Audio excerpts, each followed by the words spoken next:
Madam bank Nifty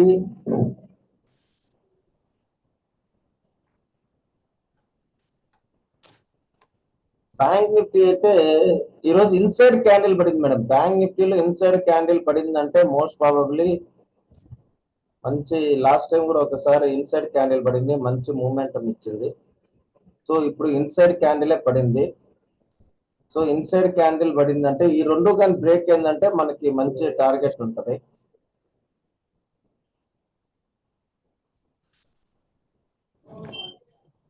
so okay range. So రేపు most probably 43,076 నుంచి 43,306 మధ్యలో కానుంటే ట్రేడ్ చేయొద్దండి. ఈ మధ్యలో కానుంటేనే ట్రేడ్ చేయొద్దండి. పైకి కానీ బ్రేక్ అయిపోతే 43,300 కానీ బ్రేక్ అయిపోతే 43,500 సార్ ఫస్ట్ టార్గెట్. పైకి 200 పాయింట్స్ ఈజీగా వెళ్ళిపోతుంది. ఒకవేళ 43,000 కానీ బ్రేక్ అయిపోతే 42,985 అనుకోండి. 985 బ్రేక్ అయితేనే డౌన్ సైడ్ రావడానికి ఛాన్స్ ఉంటుంది. సో 43,000 ఏ మేడం ఓన్లీ 15 పాయింట్స్ సార్. 43,300 కు బిలో 42,985 కదా సార్. 985 మేడం. అంటే 43,000 అదే మేడం 42,985 కింద క్లోజ్ అయితేనే పుట్ సైడ్ చూద్దాం. ఓకే మోస్ట్ ప్రాబబ్లీ ఇదైతే మధ్యలో అంటే ఇక్కడ మీరు ఇనిషియల్ టార్గెట్ కానీ తీసుకునేటట్టయితే ఇక్కడే క్లోజ్ చేసేయచ్చు మేడం. 43,075 దగ్గర కొట్టేస్తే మీకు ఫస్ట్ టార్గెట్ 43,000 మేడం. 75 పాయింట్సే వస్తాయి ఒకవేళ ఓపెనింగ్ ఆర్డర్ ఏదన్నా కానీ తీసుకుంటే. ఓకే. సో దీంట్లో అయితే పైన ఇన్సైడ్ క్యాండిల్ పడింది కాబట్టి ఈ పైన కింద బ్రేక్ అయితే మటుకు మంచి టార్గెట్ ఉంటుంది మేడం. సో ఇక్కడ బయ్యర్స్ వచ్చారనే విషయం తెలిసింది. ఈరోజు సెల్లర్స్ ఇద్దరు ఫైటింగ్ జరుగుతా ఉంది. సో అందుకనే ఈరోజు పెద్ద మూవ్మెంట్ లేదు మేడం. రేపు కూడా ఎలా ఉంటుంది అనేది తెలియదు. సో నిఫ్టీ బాగుంది, దీనికన్నా నిఫ్టీ మీద ఎక్కువ ఫోకస్ చేయండి మేడం బ్యాంక్ నిఫ్టీ కన్నా. ఓకే. సో ఓఐలో ఎలా ఉందో చూద్దాం. ఓఐ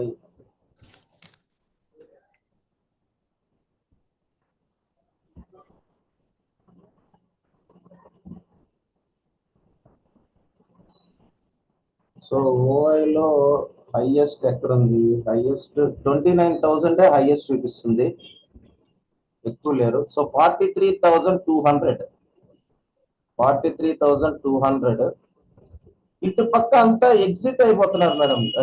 పుట్ సైడ్ అంతా నెగిటివ్ ఉంది మేడం. నెగిటివ్ గాని ఉంటే మటుకు ఇది first bearish signal madam. So దీని ప్రకారం అయితే 43,200 కింద ఉన్నంతసేపు మీరు పుట్ ఆర్డర్కే ప్రిఫరెన్స్ ఇవ్వండి. 43,200 కింద కానీ ఉంటే ఓఐ డేటా ప్రకారం మీరు పుట్ సైడే top priority madam. Call side చూడడానికి లేదు. సో అందరూ పుట్ సెల్ చేసిన వాళ్ళంతా ఎగ్జిట్ అయిపోతున్నారు.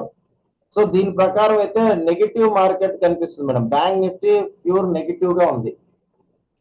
పాజిటివ్ సిమ్టమ్స్ అయితే ఏం కనిపించట్లేదు. సో ఆల్మోస్ట్ ఇటు పక్క 15 ఉన్నారు, ఇటు పక్క 11 ఉన్నారు. So most probably negative bank Nifty negative గానే కనిపిస్తుంది మేడం. బ్యాంక్ నిఫ్టీ దయచేసి పాజిటివ్ సైడ్ పోవద్దండి. ఇంకా నెక్స్ట్ ఎక్సెల్ షీట్ లో సో రేపటికి సో 43,191 పైన గానుంటే 43,191 పైన గానుంటే first target 43,271 madam. 43,403 second target, 43,501 third target madam. ఇక్కడ 191 పైన అన్నామంటే దీని కింద కానీ రెడ్ క్యాండిల్ కానీ పడింది అనుకోండి. 191 కింద కానీ రెడ్ క్యాండిల్ కానీ పడిందంటే ఇమ్మీడియట్ గా మీరు పిఈ సైడ్ వెళ్ళిపోవచ్చు. ఇక్కడికి ఎస్ఎల్ పెట్టుకొని మీరు, ఎందుకంటే 191 పైన గ్రీన్ క్యాండిల్ తో క్లోజ్ అయితేనే. గ్రీన్ క్యాండిల్స్ లో నేను చెప్పిన 3 క్యాండిల్ లోనే పడాలి మేడం. ఏ గ్రీన్ క్యాండిల్ అంటే ఆ గ్రీన్ క్యాండిల్ కాదు.